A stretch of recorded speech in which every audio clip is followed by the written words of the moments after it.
여러분한테 가장 중요한 거는 뭘까요? 보통 남자들은 명예의 목숨을 건다고 하잖아요. 이전에 삼국지의 간우가 유비에 대한 충성심으로 나를 알아주는 사람을 위해서 목숨도 바친다 이렇게 얘기하는 게 되게 유명하잖아요. 그러면 남자는 명예의 목숨을 건다고 하면 여성분들은 뭐의 목숨을 걸까요? 여성분들은 어찌 보면 관계, 사랑에 목숨을 거는 경향이 되게 많은 것 같아요. 그래서 많은 여성분들은 사랑을 위해서 많은 걸 포기할 때가 있는 거죠.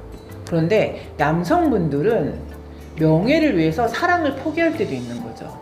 이 오묘한 이 관계에 대한 남성이 명예에 목숨을 거는 이 현상은 왜 그럴까에 대해서 한번 얘기를 해볼게요. 남자들한테는 돈이나 권력보다 강력한 게 있대요. 그게 바로 명예인데 이걸 가지고 명예 본능이라고 얘기할 수가 있는 거죠. 진화 심리학적인 관점에서 보면 남성은 이 높은 지위를 통해서 더 많은 번식을 할 수 있다는 이 본능적인 이유가 있다는 거예요.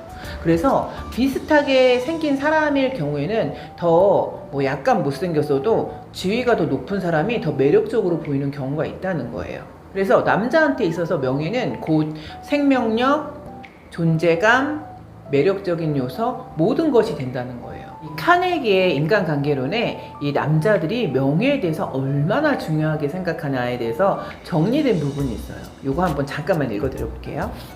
제임스 하비 로빈슨 교수의 교훈적인 책 정신의 형성에 나오는 말이다. 때로 우리는 어떤 저항감 없이 심각한 감정의 유동 없이 생각을 바꾸기도 한다.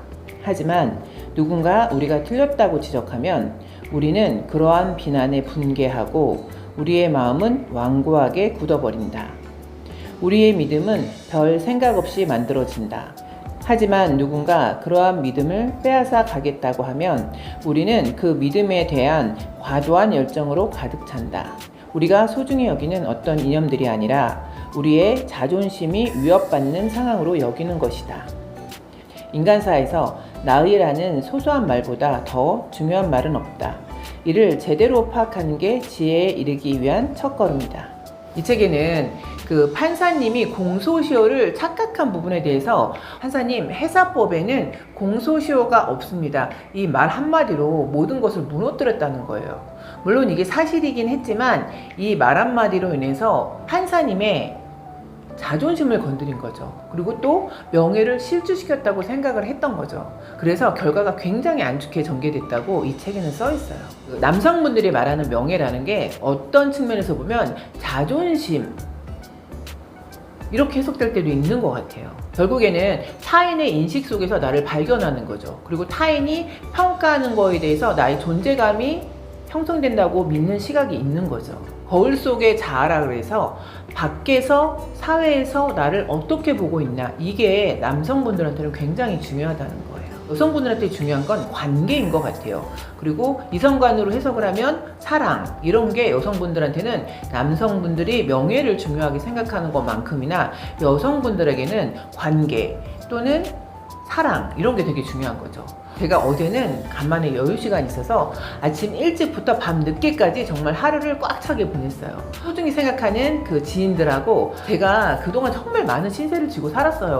어려울 때 저한테 도움의 손길을 준 사람도 많이 있었고 본인 차로 픽업을 정말 많이 해주신 분들도 있었고 그래서 제가 정말 신세를 갚아야 되겠다 막 이런 생각이 갑자기 든 거예요. 제가 요즘에 약간 착해지는 것 같아요. 그래서 제가 그렇게 얘기를 했어요.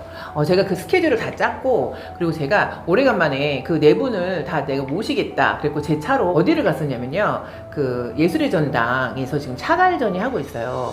그래서 한가람 미술관에 제일 먼저 가서 저희가 샤갈전을 봤어요. 근데 제가 이 샤갈전을 전에도 한번 봤었는데 완전히 다른 작품들이 엄청 많이 들어와 있더라고요. 근처에 거기 엄청 맛있는 맛집이 있어요. 제가 예술의 전당 갈 때마다 들리는 음식점이 있는데 필인에 등재된 그 음식점이 있어요. 아마 아시는 분들은 다 아시겠지만 그래서 거기 가서 저희가 맛있는 또 점심을 먹고 그 다음에 저희가 어디로 이동을 했냐면 영종도로 이동을 해서 인스파이어 리조트를 갔어요. 근데 거기 가기 전에 바닷가에 또 거기에 엄청 유명한 물회집이 있는 거예요. 그런데 기다리는데 시간 반을 기다린 것 같아요. 여기 앞에서 딱 전복이 다 떨어지는 거예요. 그 집이 전복죽이 그렇게 맛있대요. 그리고 물회에 전복이 엄청 많이 들어가 있대요. 그런데 정말 저희 앞에서 딱 그게 끊긴 거예요. 그래서 그거를 퉁칠 수 있을 만큼 그 물회도 너무 맛있었고 해물파전이 제가 먹어본 해물파전 중에서는 제일 맛있었던 것 같아요. 그래서 그거를 저녁으로 먹고 저희가 인스파이어 리조트 쪽으로 이동을 했어요. 저는 인스파이어를 처음 가봤어요. 그런데 마치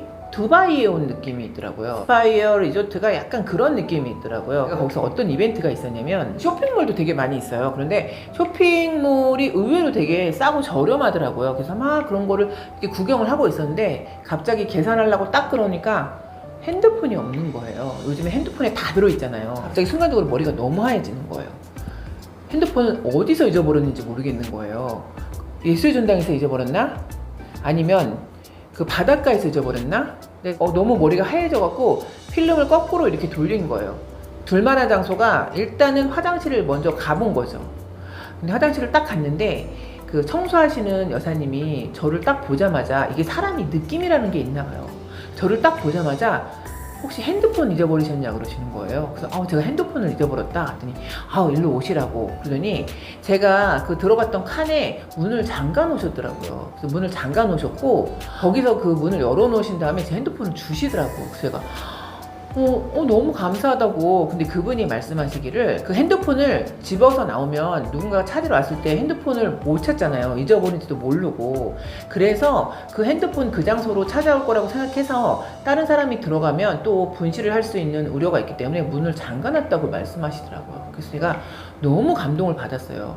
이렇게 대처하는 매뉴얼이 회사의 매뉴얼인지 아니면 그분이 개인적으로 그렇게 센스 있게 대처한 건지는 모르겠는데 제가 너무 감동을 받았어요.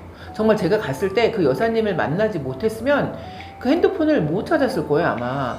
그런데 거기 문이 또 잠겨 있는 상황이었던 거죠.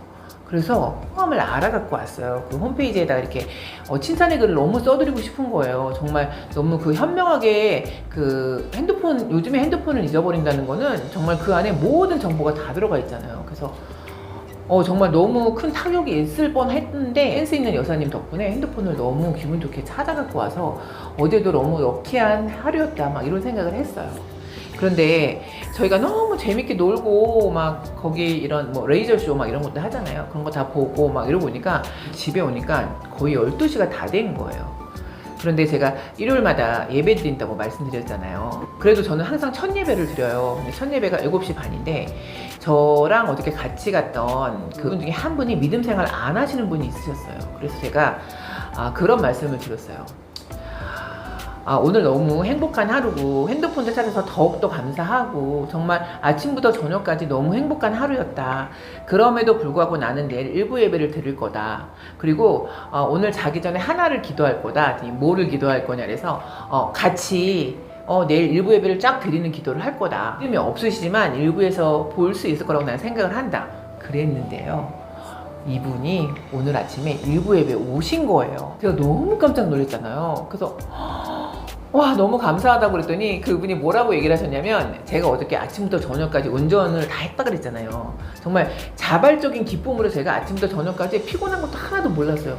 그리고서 막 운전하고 여기 갔다 저기 갔다 막 이렇게 모시고 다녔는데 그게 너무 고마워서 왔다 그러시는 거예요. 그래서 내가 이후에 어쨌든 간에 너무 감사하다고. 그래서 정말 예배를 너무 기쁜 마음으로 드렸어요. 여성분들은 이런 관계 속에서 행복을 찾고 남성이 명예를 중요시 여기는 것만큼이나 여성분들은 관계 속에서 행복을 느끼고 관계 속에서 감사함을 느끼는구나. 그걸 제가 또 심리학적으로 또 알게 된 거죠. 남성들이 움직이는 감정은 이 호르몬하고 너무 연관성이 높아요. 테스토스테론 수치랑 너무 관계가 깊어요. 뭐 바람피는 성향이나 내지는 이 명예 욕구 이런 게 결국엔 그런 욕구들을 상승시키는 호르몬의 요소가 되는 거예요. 심리학의 에릭 에릭슨의 중년기의 남성은 생산성과 자기 초월이 핵심 과제로 등장된대요. 이 얘기는 결국 뭐냐면 본인의 성과를 되게 중요하게 여기는 그 시기에 들어간다는 거예요. 이룬 그 성과를 통해서 명예를 타인들한테 확인받고 싶어하는 심리가 있다는 거예요. 그래서 내가 이 사회에 쓸모있는 존재이고 내가 이 사회에 영향력이 있는 존재다. 이거를 명예를 통해서 인정을 받는다고 생각을 한다는 거예요. 이 명예는 그 프로이트가 얘기하는 방어기제 있잖아요. 이 자존감 방어기제에도 해당이 된다는 거예요.